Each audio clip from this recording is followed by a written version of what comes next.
नमस्कार दोस्तों, study today with Viplav YouTube channel में आप सभी का स्वागत है। आज क्लास 10 साइंस का जो वीकली टेस्ट हुआ, आज के इस वीडियो में वीकली टेस्ट के आंसर की को सॉल्व करेंगे।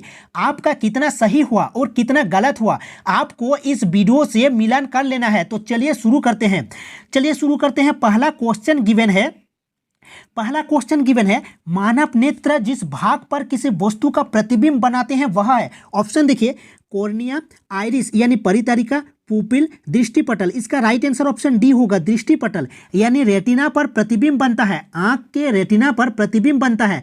और कैसा प्रतिबिंब बनता है ये भी क्वेश्चन पूछता है। वास्तविक बनता है, और जो वास्तविक होता है वो उल्टा होता है। याद रखिएगा, मानव नेत्र पर रेटिना पर प्रतिबिंब बनता है और वास्तविक और उल्टा बनता है। और याद रखिएगा, ऑप्शन को भी देख लेते हैं और इसको भी याद रखिएगा कि मानव आंख में उत्तल लेंस लगा रहता है। चलिए ऑप्शन को भी डिस्कस कर लेते हैं। देखिए, आइरिस अर्थात आइरिस आंख का जो रंगीन भाग होता है उसको आइरिस कहा जाता है। और आइरिस यानी परितारिका के जो मध्य भाग होता है उसको पुपिल यानी पुतली कहा जाता है। और आंख में प्रवेश करने वाली प्रकाश की मात्रा को पुतली नियंत्रण करता है। और इसको भी याद रखिएगा।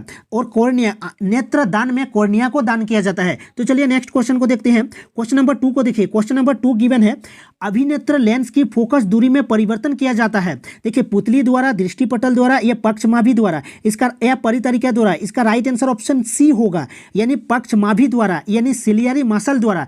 याद रखिएगा दोस्तों, याद रखिएगा, जो सिलियरी मसल होता है यानी पक्षमाभि, जो पेशियों द्वारा नेत्र लेंस की फोकस दूरी में परिवर्तन किया जाता है। याद रखिएगा, पक्षमाभि पेशियों द्वारा नेत्र लेंस की फोकस दूरी में परिवर्तन किया जाता है। तो इसका राइट आंसर ऑप्शन सी होगा। चलिए नेक्स्ट क्वेश्चन को देखते हैं। क्वेश्चन नंबर 3 को देखिए। क्वेश्चन नंबर 3 गिवन है डिफोक्सी लेंस द्वारा किस दृष्टिदोष को दूर किया जाता है। देखिए, निकट दृष्टिदोष को यानी मायोपिया को, या जरा दृष्टिदोष को यानी एस्टिग्मेटिज्म को, या दीर्घ दृष्टिदोष को प्रेस बायोपिया को, या इनमें से कोई नहीं। देखो, डिफोक्सी लेंस यानी बाइफोकल लेंस का प्रयोग किया जाता है जरा दृष्टिदोष में। जरा दृष्टिदोष में याद रखिएगा, जरा दृष्टिदोष में क्या होता है ना, नेत्र लेंस कड़ा हो जाता है जिसके कारण समंजन क्षमता में कमी आ जाती है। चलिए ऑप्शन को भी डिस्कस कर लेते हैं। तो इसका राइट आंसर ऑप्शन बी होगा। देखिए, निकट दृष्टिदोष में क्या होता है, निकट दृष्टिदोष में अवतल लेंस का प्रयोग किया जाता है। और दीर्घ दृष्टिदोष में यानी प्रेस बायोपिया में उत्तल लेंस का प्रयोग किया जाता है। याद रखिएगा, देखिए, जब प्रतिबिंब आंख में जब प्रतिबिंब रेटिना के आगे या रेटिना के पीछे बनता है यानी कि रेटिना पर नहीं बनता है तो उसको दीर्घ दृष्टिदोष कहा जाता है। तो चलिए नेक्स्ट, उसको दीर्घ दृष्टिदोष नहीं, उसको दृष्टिदोष कहा जाता है। ठीक है, तो जब रेटिना पर प्रतिबिंब नहीं बनता है यानी रेटिना के पीछे बनता है और रेटिना के आगे बनता है तो उसको दृष्टिदोष कहा जाता है। चलिए नेक्स्ट क्वेश्चन को देखते हैं। क्वेश्चन नंबर 4 को देखिए।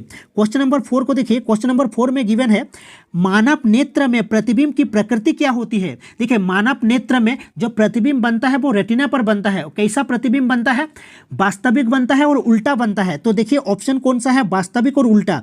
देखिए ऑप्शन डी में है वास्तविक और उल्टा, यानी जो रियल होता है, जो वास्तविक होता है वो उल्टा होता है। इसको याद रखिएगा। तो उल्टा और वास्तविक ऑप्शन डी होगा। क्वेश्चन नंबर 4 का राइट आंसर ऑप्शन डी होगा।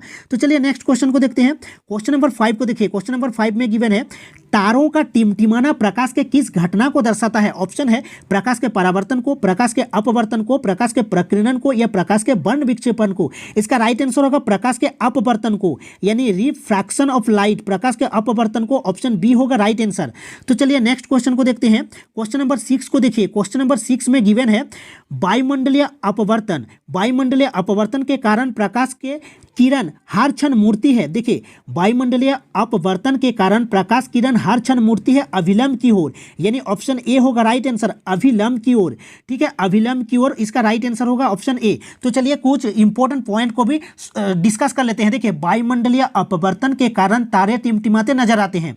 और इसको भी याद रखिएगा, सूर्य वास्तविक सूर्योदय से लगभग 2 मिनट पहले ही दिखाई पड़ने लगता है तथा वास्तविक सूर्यास्त के लगभग 2 मिनट बाद तक दिखाई पड़ता है। इसको याद रखिएगा।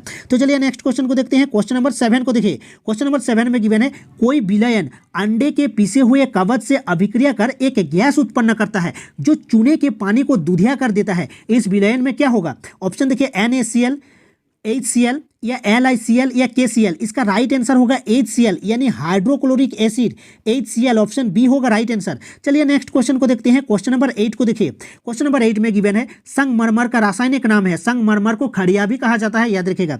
कैल्शियम ऑक्साइड होगा, कैल्शियम ऑक्साइड होगा, CaO होगा, या कैल्शियम हाइड्रोक्साइड होगा, CaOH का होल ट्वाइस कैल्शियम हाइड्रोक्साइड कहा जाता है। बुझा हुआ चूना इसे कहा जाता है। कैल्शियम कार्बोनेट CaCO3 यानी ऑप्शन सी होगा राइट आंसर। कैल्शियम कार्बोनेट इसका राइट आंसर होगा, ठीक है। तो ऑप्शन सी होगा right answer, calcium carbonate. Calcium carbonate को क्या कहा जाता है? संगमरमर कहा जाता है, संगमरमर या फिर खड़िया कहा जाता है। ऑप्शन 8 का ऑप्शन सी होगा राइट आंसर। नेक्स्ट क्वेश्चन को देखते हैं। क्वेश्चन नंबर 9 को देखिए। जिप्सम का सूत्र है। क्वेश्चन नंबर 9 का देखिए, जिप्सम का सूत्र है।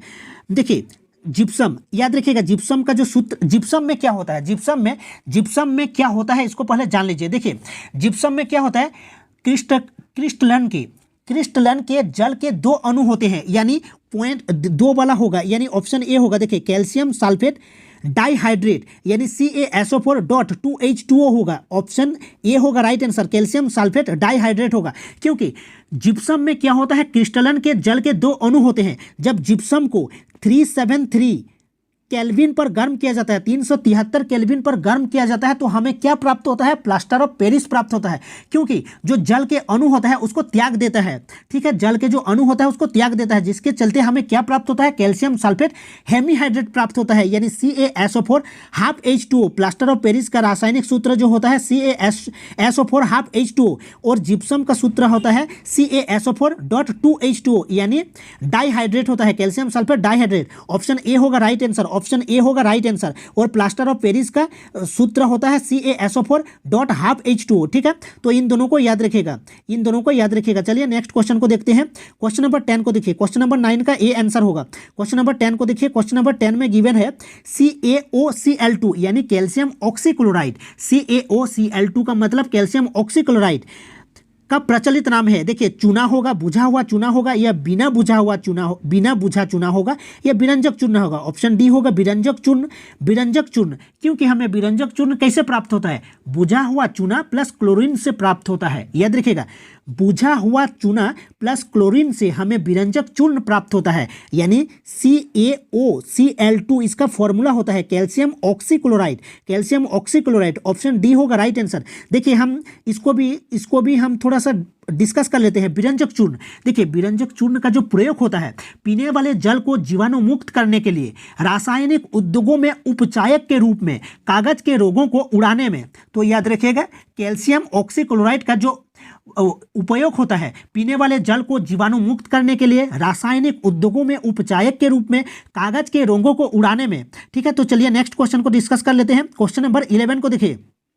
क्वेश्चन नंबर 11, रासायनिक उद्योगों में उपचायक के रूप में उपयोग करते हैं। अभी हमने डिस्कस किए कैल्शियम ऑक्सीक्लोराइड CaOCl2 यानी बिरंजक चूर्ण इसका राइट आंसर होगा। रासायनिक उद्योगों में उपचायक के रूप में उपयोग करते हैं कैल्शियम ऑक्सीक्लोराइड। देखिए पीने वाले जल को जीवाणु मुक्त करने के लिए, रासायनिक उद्योगों में उपचायक के रूप में, कागज के रोगों को उड़ाने में CaOCl2 यानी कैल्शियम ऑक्सीक्लोराइड का उपयोग होता है। चलिए नेक्स्ट क्वेश्चन को देखते हैं। निम्नलिखित में से कौन सा पादप हार्मोन है? क्वेश्चन नंबर 12 को देखिए। निम्नलिखित में से कौन सा पादप हार्मोन है? या देखिए इंसुलिन है। इंसुलिन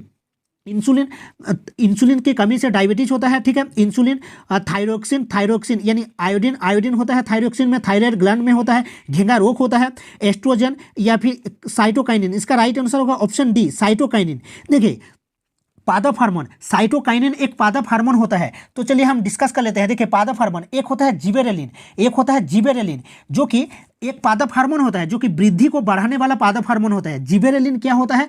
वृद्धि को बढ़ाने वाला पादप हार्मोन होता है। तो इसका राइट आंसर साइटोकाइनिन होगा। जैसे एक क्वेश्चन है ऑक्सिन भी एक पादप हार्मोन है, ठीक है। उसके बाद एब्सिसिक अम्ल, ये भी पादप हार्मोन है। तो इसका राइट आंसर ऑप्शन डी होगा। चलिए नेक्स्ट क्वेश्चन को देखते हैं। क्वेश्चन नंबर 13 को देखिए। क्वेश्चन नंबर 13, 2 तंत्रिका कोशिका के मध्य खाली स्तन को कहते हैं। देखिए 2 तंत्रिका कोशिका के मध्य खाली स्तन को क्या कहते हैं? सिनेप्स कहा जाता है। ऑप्शन बी होगा राइट आंसर, सिनेप्स कहा जाता है, सिनेप्स। तो चलिए नेक्स्ट क्वेश्चन को देखते हैं। क्वेश्चन नंबर 14 को देखिए। क्वेश्चन नंबर 14 में गिवन है मस्तिष्क का कौन सा भाग शरीर की स्थिति तथा संतुलन का अनुकरण करता है?